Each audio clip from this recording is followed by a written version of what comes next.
les pièces d'automobile, comment c'est arrivé ça dans ta vie?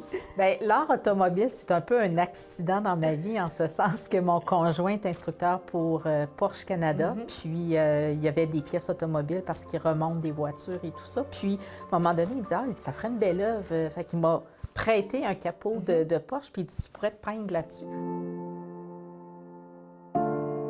Puis ça a commencé comme ça. Puis par la suite, j'ai mon agent à Victoria, en Colombie-Britannique, qui a vraiment aimé le concept, qui a dit on pourrait travailler une collaboration avec Porsche Canada. Donc mes œuvres sont chez Porsche à Victoria aussi. J'ai vu un potentiel tellement grand, parce que là, je suis rendue que je visite les cours à scrap pour aller trouver les pièces dans les cimetière automobile. Qu'est-ce qui t'attire en premier quand tu te retrouves dans un cimetière automobile? Bien, c'est la forme de la pièce, de la porte, ou une rondeur, une courbe, quelque chose. Puis ça me sort vraiment de ma zone de confort parce que je suis habituée de peindre sur des tableaux à plat. Là, tu me disais, oui, les cimetières de voitures, mais des fois aussi, je vais à l'encan, parce que je sais qu'il y a une pièce qui va être là. Fait que ça devient excitant aussi de mettre la main sur des pièces. Exactement. Surtout quand on tombe dans des voitures haut de gamme, là, Ferrari, Lamborghini, Aston Martin ou des choses comme ça. Quand on cherche des pièces spécifiques qu'on voudrait peindre, bien, de trouver cette pièce-là, des fois, ça prend des mois, des années.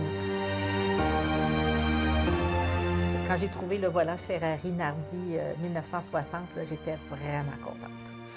Ça m'a ébloui, mais ce qui m'a aussi frappé, c'est l'écriture qui vient avec, parce qu'avec chacune de ces œuvres, il y a un texte qui l'accompagne.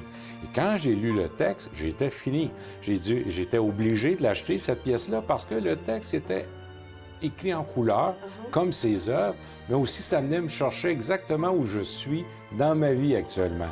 La passion est ce qui nous anime, nous amène à nous dépasser. Ça, c'est un peu ta marque de commerce, d'écrire des récits qui accompagnent chacune des œuvres. Bien, quand je peins, j'écris. C'est comme une danse, ça fait partie de ce que je suis. Je suis vraiment connectée avec mon intuition, à comment je me sens dans le moment présent, puis ça va venir teinter l'histoire de l'œuvre. Puis quand on parle d'art automobile, bien là, je fais aussi de la recherche sur le constructeur automobile, les années, le mode de vie des gens qui avaient ces voitures-là et tout ça. Puis ça va venir aussi teinter, je m'imagine au volant de la voiture, puis dans quel état d'esprit je serais en 1950-1960 avec ce que je sais aujourd'hui.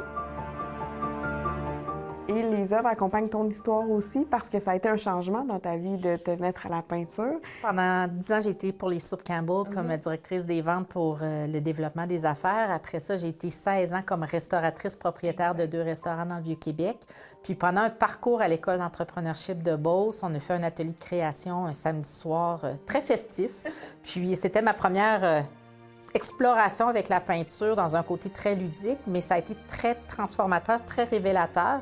Puis, j'ai jamais arrêté de peindre depuis ce jour-là, qui est le 4 février. Ça a fait 6 ans dernièrement. C'est tellement de choses dans les 6 dernières années.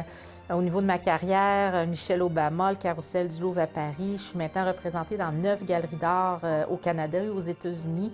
Puis, ce n'est que le début. Moi, l'art, ça a été ça. Ça a été une révélation, une révolution dans ma vie. Qu'est-ce que c'est venu nourrir en toi, justement, de te mettre à l'art? Bien, pour la première fois de ma vie, j'étais dans le moment présent. Donc, je suis partie de la tête, puis je suis tombée au cœur. Puis, j'ai juste le goût d'être là-dedans tout le temps. Ouais.